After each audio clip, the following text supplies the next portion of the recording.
akka bu'ee kotti wanta gargaaru keessaa isin gargaara. Isa kaan immoo jaatumaatti xumuradhaatti ni jedha.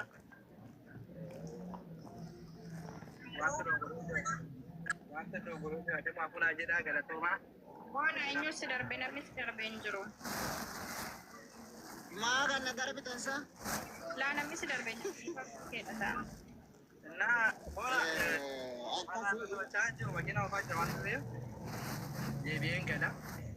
Akkasii qaba hundaafuu walumaa galatti obboleetti teenyata numaaf hin jenne yoo miidhama qabaatte miidiyaa kanarra dhufanii nama iyyuu nama akkas ta'u jechuun faayidaan qabu miidhama qabaatte jiraatte miidhama kan kee keessaan si ilaaluu danda'anii manguddootti kennatu nuti illee bakka manguddoo sanitti akkuma uumaa kalee isaa biratti argamne yoo dhugaa qabaatte dhugaa tan teessee ilaaluu dandeenya kanaan olitti immoo miidiyaa kanarratti wallahi maqaa namaa kaasaniif illee akkas jedhaniif illee xiqqoosi yoo jandaa'u isuu taate malee viidiyoo waraabanii gartee namni fooloo nama guddifachuu yoo taate malee nama malee wanti beekuu qabdu nama gaarummaa kee fakkeessee mana baratee haasa'u nama siif haasa'u sitti hin fakkaatin marti. Namni fooloodhaan si guddifachuu akalaaqa kabajaati qabdu sirraa sharafa cabsuudhaaf intallee baluu akka taate akka jedhe jechuu tana miidiyaa kanarra babal'isuudhaaf kanaaf malee hundi isaa naaf quuqameetiin jedhin. Har'a moonaan sin beeku mana baradhee miti yoo miidhamtee baluu kas godhe gaafa jedhe ansii yaadee osoo hin taane fi yaadee baaraalii mana kiyyaa kaafachuu barbaadeetti. Irra hedduun namaa yeroo ammaa kan akkasii kanatti illee akkasitti illee dogongoriin isin jechuu barbaade obboleetti xiyya ansillee hin beekotummaan yoo namni irraa namaa dubbatedha nama irraa namaa dubbateef sanaanii keessaan naaf ixaa jettee kanatti dubbachuu dandeessu garuu nama waan tokko irraa hin dubbanne yookiin nama irraa hin dubbu jaada namaa sanarraa hin dubbanne tokko maal dubbiin gaaf duraa manaa fi baatitti dhumatte jiranii maali waan akkasii wayii nageenya dubbiin manaa fi baatitti dhumatte ani miiruma keessa seenee akkas ta'e malee waan qabu jettee jedhanii asuma dubbiin akka ani akkasii jennee bila asaan sun deddeerataa deeme yoo xiqqaate gastiirra naannoo sagalii saddeetii wayii teenyeerra innaa baqa ani sillee isaatii sanatti baay'ee of dadhabeen ture na dhukkubaan illee ture maatu amanee ati namanne itti mallaqa sanii uumaa mallaqa biraan qabu keessa seenee malee ani akkasiin jenne miira keessa seenee sin jenne irraan qabu sin jenne dubartiin gaafa aartu waan baay'ee haasofti sababii kanaaf ani immoo wanta kana iyyuu dubbachuu hin barbaanne garuu bakka natti dhagaamee haareessanii jette wallahi jechaa jirti ijoolleen anillee waan dhaga'ee dubbatte malee wallahi uumaa isan jedheen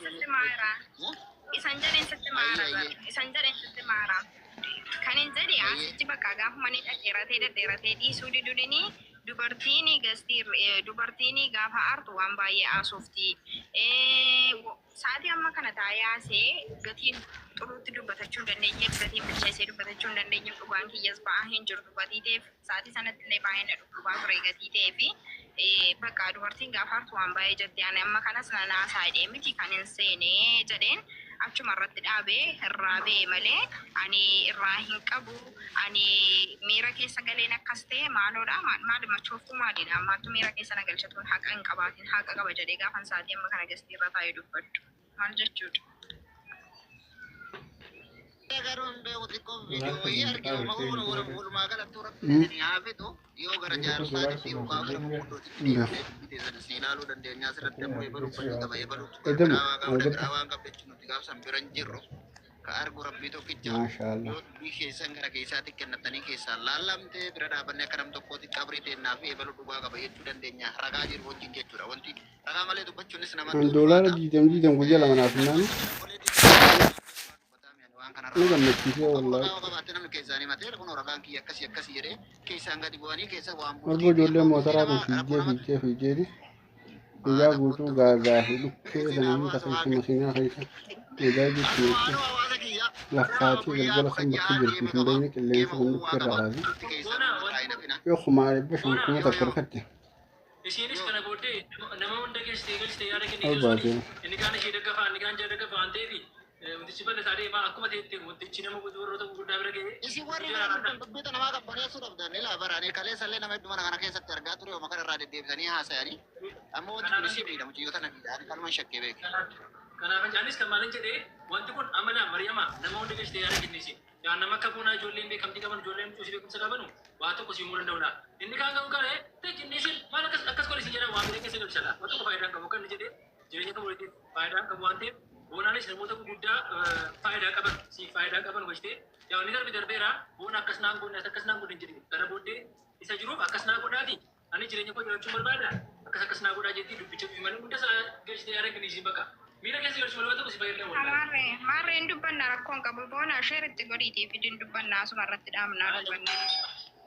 Namoota beekan. Itti godhee fiduudha obboleetti. Har'a kee irratti hin taane yaada itti qabaati malee. Amma miidiyaan amma waan asin jedhin irraa fahamte asumaanii hawaasa kiyya gaafa guyyaa 16 geema qaba geema beellamaa qaba viidiyoos naa godhaa naa beeksisaa waan qabdaniif kottana bira dhaabbadhaa guyyaa 3 moo guyyaa 3 qofa ta'e kanaafuu hundi keessanuu warri as jirtanii akkasitti warri fooloo asirraa hin qabnellee fooloo na godhadhaa gaafa san akka dhuftanii boonaa keessanillee laaltan boonaa keessa waan qabdaniif bira dhaabbattan asumaan ergaa kooti gama biraatiin ammoo obboleetti xiyya ani eenyuunillee yoo taate dubbiin miidiyaa irraa keessatti dubbiin bultii abbaa manaatiif haadha manaa miidiyaa irra wanti siin laallamtee faayidaa qabdu tokkos hin jiru. Dubbiin akkuma uumaan baatetti keessa gadi buusuudha malee yoo keessatti gadi buufamte akkasitti akka jirtu jira dhaabbannee ragaa wajjin nama ragaa qabu wajjin akkasii ga'ee kun rakkoon ta'e as jenneetti hin dubbanne malee kanaan alatti wanti dubbannu tokko hin jiru akka ka'uutitti waan irraa beekullee hin qabu. Waan beekullee hin qabu kanaaf yoo dubbii dandeeman guddatti kennattee jaarsolee keessa seenne akka uumaan baatetti akkuma kaleessa dubbataa turre ni dubbanne. Atillee naa obboleetti namni sunis naa obboleessi. Komaa keessaan argannu jechuudha. Kanaaf ammoo akka obboleessa tokkotti gooti siidhaamu deddeebiin asirra deddeebitu kun simiiti malee siin fayyadu. Ati gartee namni tokko nama sanii godhi ta'uu baate borbultii ijaarrata. Borbultii namaa san keessatti wanti bu'aa balleessiti malee waan tolchitu. Innaa kanaaf osoo akkasitti battee jechuun barbaade. No, boona wanta beekuu qabdu ani tokkoffaan daa'ima minisii galee wanta bultii koo balleessu yookiin waan jireenya koo borii balleessu dubbachaa sin jiru yookiin immoo qullaan sarara dhaabachaa jira miti yookiin immoo aasaa safuu cabsu aasaa hawaasa koo keessatti mataa gadi na qabachiisuun dubbachaa jira miti ansii galee sababii kanaaf wanta dubbadhuu fi wanta irra dhaabadhee dubbadhu hin beekan.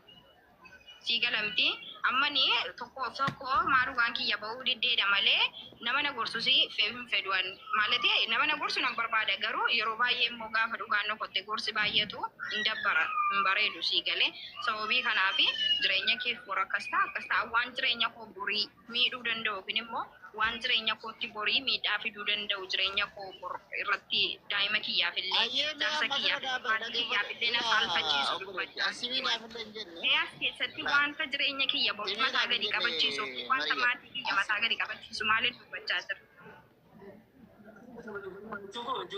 Simiidhaaf hin jenne obboleetti xiyya walumaa galatti dubbii teessa rabbi sinaa fixuu akkasitti inshaallah yoo gara jaarsoti eegdeetan illee jaarsan keessa deebee taa'ee isin dubbii isin ilaalaa kanaan alatti namni dubbii jaartii keessa seenee asirratti waan namni yeroo baay'ee beektaa wanta siyaasottu dhiisee waan biraatti si fudhatamee ammanii wanta bor daa'ima kiyya mataa gadi qabachiisu wanta mataa gadi na qabachiisu waan maatii kiyya saalfachiisu mee maaliin dubbachaa jira?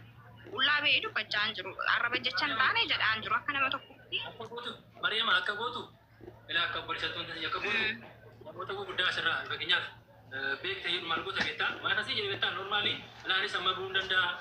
Baay'ee barakaatu. Waalaikumsalam tulah. Waalaikumsalam. Ana haasaa keessanillee isin jala taa'ee dhaggeeffata.